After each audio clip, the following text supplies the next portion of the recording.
അപ്പൊ അതുകൊണ്ട് യഥാർത്ഥ മുസ്ലിമീങ്ങളായിക്കൊണ്ട് ജീവിക്കാൻ വേണ്ടി ശ്രമിക്കാം.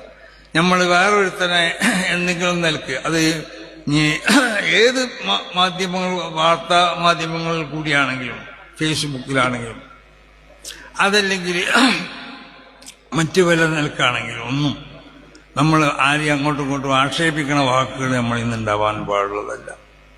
മറ്റൊരുത്തന്റെ അപമാനങ്ങൾ അത് പരിശോധിച്ചു കൊടുക്കുക വയ്യാതെ പോകേണ്ട ആവശ്യം നമ്മൾക്കില്ല.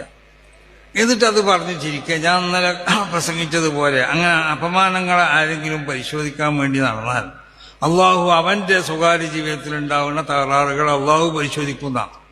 അള്ളാഹ് പരിശോധിച്ചാൽ വമൻ തതബ അല്ലാഹു ഔറാത്തിഹിം, അവരുടെ അപമാനങ്ങളെ അള്ളാഹു സുബ്ഹാനഹു വ തആല പരിശോധിച്ചാൽ യഫ്ളഹുല്ലാഹു വലൗ ഫീ ബൈതിഹി, അവൻ വീട്ടിലാണെങ്കിലും അള്ളാഹു അവനെ വഷളാക്കും. അവൻ പേടിച്ചോളി. അതുകൊണ്ട് ഈ കാലഘട്ടം എന്ന് പറഞ്ഞാൽ നബി സല്ലല്ലാഹു അലൈഹി വസല്ലമ തങ്ങൾ പറഞ്ഞതുപോലെ എല്ലാ നിലക്കുള്ളതായ കൊലകൾ അധികരിച്ച ഒരു കാലഘട്ടം, ഫിത്നകൾ അധികരിച്ചതായ ഒരു കാലഘട്ടം. റസൂൽ പറഞ്ഞല്ലോ, ഫിത്നത്തുൻ തമൂജുക മൗജിൽ ബഹർ, സമുദ്ര തിരമാലകളെ പോലെ അടിച്ച് ഉയർന്നു വരുന്ന ഒരു കാലത്തും അവസാനിക്കാത്ത ഫിത്നാണ്. ഫിത്നത്തുൽ അഹ്ലാസ്, വിട്ടുമാറാത്ത വേറൊരു ഫിത്നയെ പറ്റി റസൂൽ പറഞ്ഞു. അപ്പൊ അങ്ങനെ ഫിത്നകൾ അധികരിച്ചതായ ഒരു കാലഘട്ടമാണ്. അപ്പൊ നമ്മുടെ അടുത്തുള്ള ഈമാൻ, ആ ഈമാനിനെ വളർത്താൻ ആവശ്യമാവുന്ന പ്രവർത്തനങ്ങൾ ഓരോരുത്തരും നടത്തുക. ആ ഈമാനാവുന്ന പ്രകാശം, അതിനെ പ്രകാശിപ്പിച്ചെടുക്കാൻ വേണ്ട പണികളൊക്കെ ചെയ്യുക. ആ നിലക്ക് ഹൃദയത്തിനെ വിശുദ്ധമാക്കി, ഹൃദയത്തിൽ നിന്ന് മോശമായ സർവ്വ സ്വഭാവങ്ങളെയും ഒഴിവാക്കി, മഹമൂദത്താവുന്ന സുന്ദരമായ ഏറ്റവും ഉന്നതമാവുന്ന സ്വഭാവങ്ങളാണ് വിശുദ്ധമാവുന്ന ഇസ്ലാം നിർദ്ദേശിക്കുന്നത്.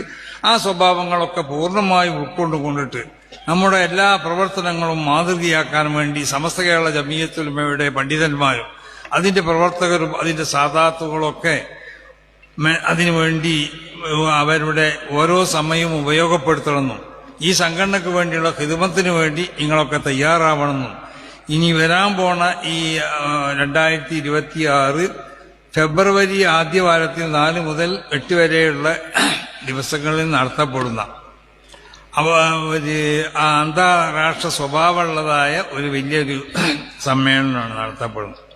അതിൽ വിദേശ പ്രതിനിധികളും ആവുന്ന പണ്ഡിതന്മാരുണ്ടാവും, വലിയ വലിയ പണ്ഡിതന്മാർ, സൂഫിയാക്കളാവുന്ന ആളുകളുണ്ട്, ഫത്വ കൊടുക്കുന്ന ആളുകളുണ്ട്, മറ്റ് പ്രമുഖ വ്യക്തിത്വങ്ങളൊക്കെ ഉണ്ടാവും. ഈ കേരളത്തിലും മറ്റു ഇതിൻ്റെ അടുത്ത സ്റ്റേറ്റുകളിലൊക്കെ ഉള്ള പ്രമുഖരാവുന്ന ആളുകളൊക്കെ ഉണ്ടാവും.